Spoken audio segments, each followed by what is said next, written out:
Delfino Plaza is awesome. Objectively. There are 7 stages in Mario Sunshine, and the hub world might be better than all of them.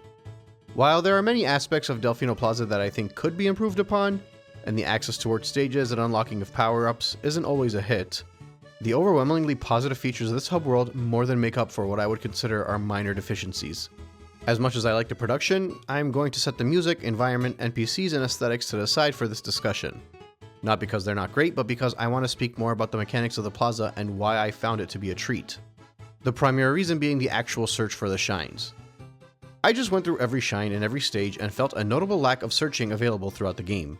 I knew a lot of the collecting portion of this collectathon was going to be during the blue coin search, but I don't think I quite understood the extent of this. Outside of maybe 3 or 4 shines, pretty much every single one of the 77 shines in the base game were very much focused on objectives, and basically had a giant arrow point you in the right direction to move from the get-go.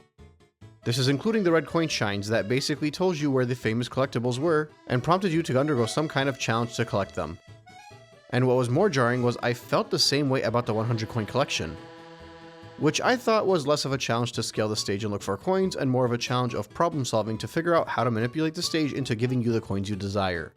It was ultimately made very clear to me that the only portion of this game where I'd get to blindly search for the MacGuffin would be the blue coin challenge, which again I already somewhat knew and remembered, but I didn't realize to what extent it was. Thankfully, I was pleasantly surprised to discover it wasn't simply the blue coin challenge that would provide the collecting I craved, but Delfino Plaza would also pick up a lot of that slack. But before I continue, let me clarify, I don't hate the 7 stages, nor do I think that they're lacking because they're primarily focused on combat adventure and platforming challenges. I very much enjoyed a vast majority of what was laid out. But that being said, since the 100 coin missions dropped the ball on the collecting portion of this, well, alleged collectathon, I was more than relieved to start blindly running through Delfino Plaza to figure out how I was going to grab the shine spread throughout. Some of these are in order, but most of them are in no particular order. The first shine is technically in the airstrip in Delfino Plaza. We grabbed that right when the game started. The second shine can be found spraying the beach next to the entrance to Gelato Beach. Is this one too obscure? Probably, but the point is I was down to spray every portion of the game by this point. I will say I found it kind of annoying how far away they threw the shine from my location. I think I mentioned it earlier on in the playthrough, I discussed this more as it came up, but for the most part I realized it was more of a minor nuisance, so I just let it be. Anyway, over here they want you to go through the platforming challenge to grab it, so it is what it is. The third shine is in the same area. You drop down to the maze next to it and go down this wild slide.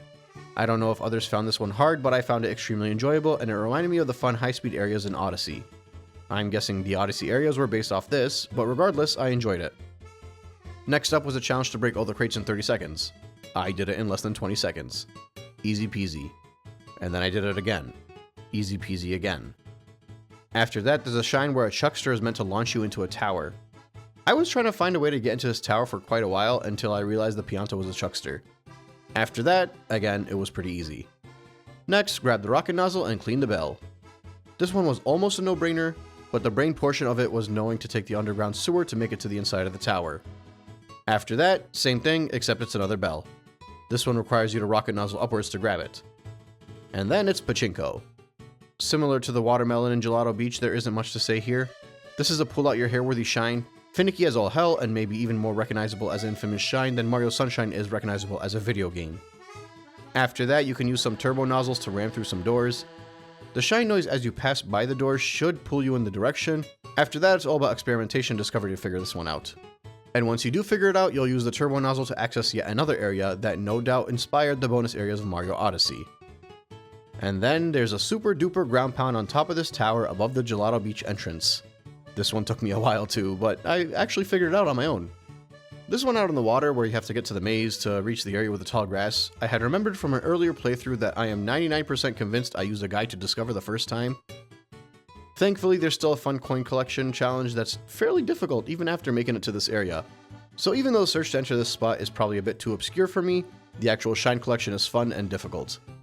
There's also a shine that requires you to spray the shine gate, the one that requires you to swim all the way out to an island and spray a golden bird and then swim all the way back to the platforms to grab it again.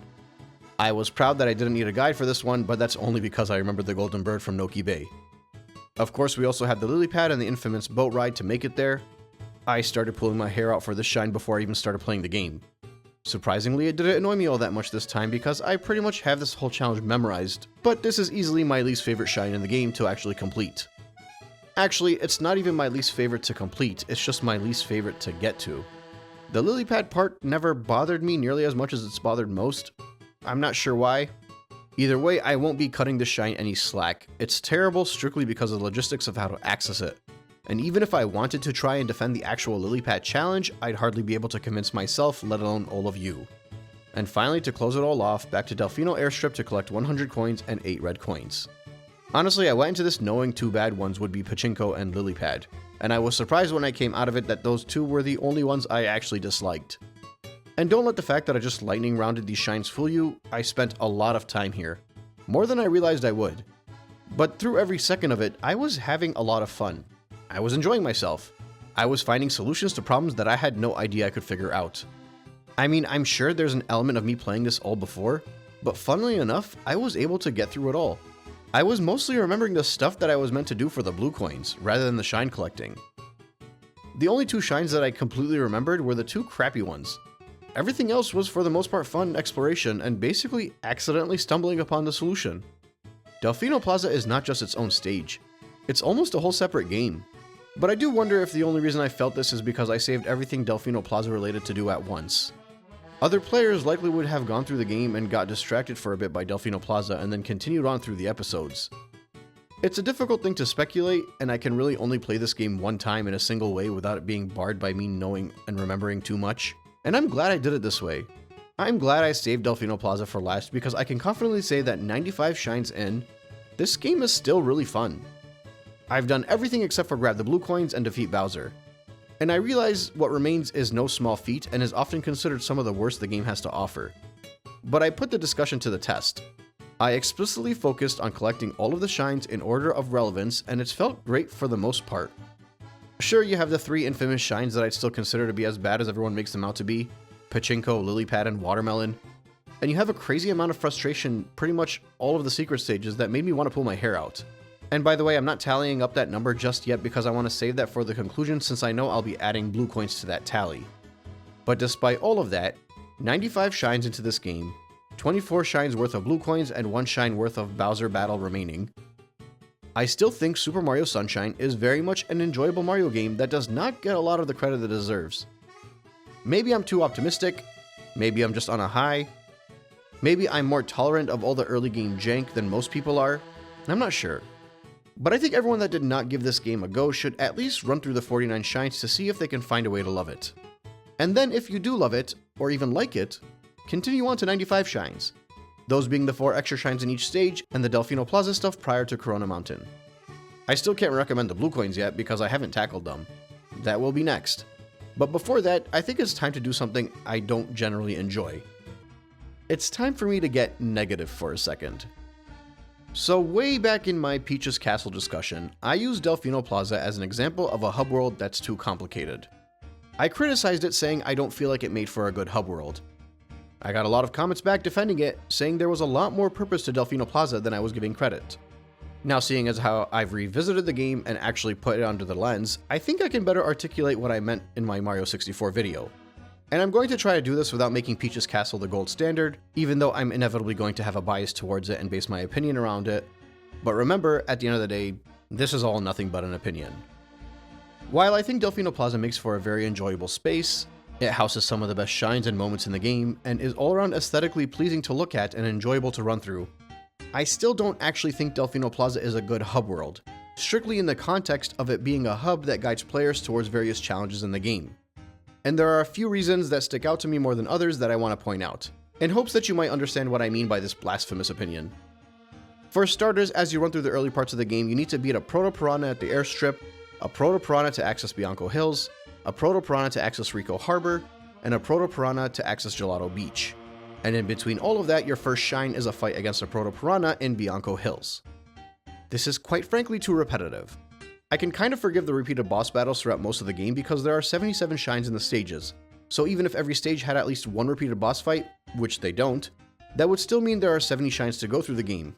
What I can't forgive is that there are only 7 stages in this game, 8 if you include the entrance to Corona Mountain, and 3 of those stages have the exact same fight to access. In addition to that, as you go through the main game, you're going to have to chase Shadow Mario quite a whole lot. Anytime a nozzle or Yoshi is unlocked, it's as if they couldn't think of any other way to introduce a new element into the game other than having Shadow Mario do the exact same thing over and over again to reintroduce these segments. In isolation, I could probably forgive the excessive proto plants or the excessive Shadow Mario chases.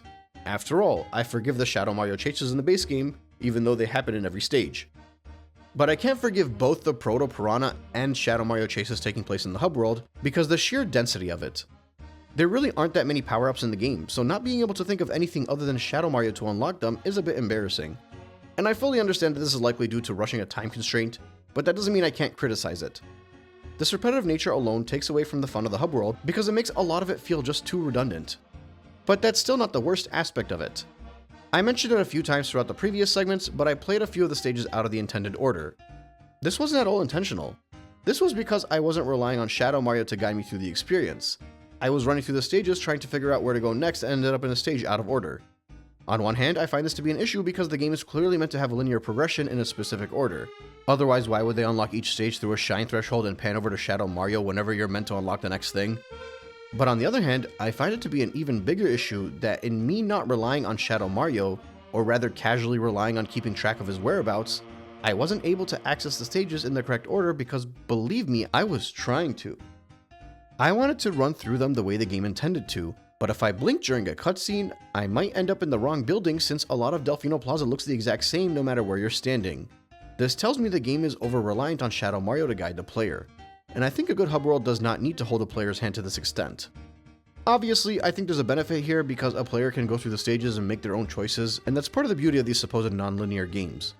But because Sunshine explicitly wants a player to follow a certain progression route, so much so that they're frequently trying to shove it down your throat, I don't know that I can use this argument that this game is giving me freedom to discover the stages I want in my own order. I think that just happened by accident because I was not paying enough attention to the cutscenes. From a gameplay angle, I can be considered at fault for not ending up in the right stage at the right time I meant to, or not knowing where the next place I meant to move towards, or the next upgrade I meant to unlock is. But from the angle of what makes up a good hub world, I think there's clearly a lot more hand-holding needed in Mario Sunshine's Delfino Plaza than what a good hub world would require, and that's why I consider it to be too complicated of a hub world. But that doesn't take away from everything else I mentioned prior. I think the game is better because of Delfino Plaza. I think Delfino Plaza might be the best stage in the game. In the context of Sunshine itself, Delfino Plaza is golden. Luckily, the game only has 7 stages, so even though it's a bad hub world in my opinion, it's really not letting the experience down all that much for these minor drawbacks. But if there were 15 stages following the philosophy set here, the shortcomings would be a lot more obnoxious. In any case, I really hope the points I just made make sense because I don't want it to seem like I'm hating on this for the sake of hating on it. I take my hub worlds very seriously. They've come up quite a bit throughout my channel. Good and bad examples in any game that I've reviewed. So I feel pretty strongly about my opinion on what makes a hub world good or bad. I love Delfino Plaza because it has a lot to offer, but I think it falls short on its primary purpose, even if the game is better for its existence. And now, let's go after those blue coins.